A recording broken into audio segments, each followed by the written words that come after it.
পৃথিবীতে আপনার মূল্য ততটুকুই যতটুকু আপনি নিজেকে উপস্থাপন করবেন।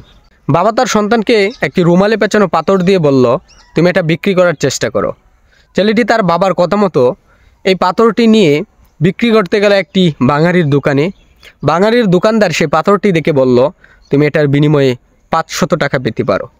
ছেলেটি সে পাথরটি নিয়ে তার বাবার কাছে আবার গেল। বাবাকে বলল, এটার মূল্য বাঙালির দোকানদার 500 টাকা বলেছে।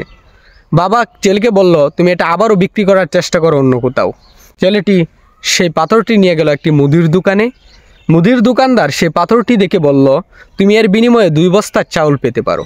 ছেলেটি তার বাবার কাছে পুনরায় আবার গেলে তার বাবা বলে, তুমি এটা অন্য কোথাও বিক্রি করার চেষ্টা করো। ছেলেটি তারপরে যায় একটি স্বর্ণের দোকানে। স্বর্ণের দোকানদার সে পাথরটি দেখে সেই ছেলেকে বলে, তুমি এটার বিনিময়ে পুরো দোকানটাই পেতে পারো। আপনার মূল্যও ঠিক সেই পাথরটির মতোই।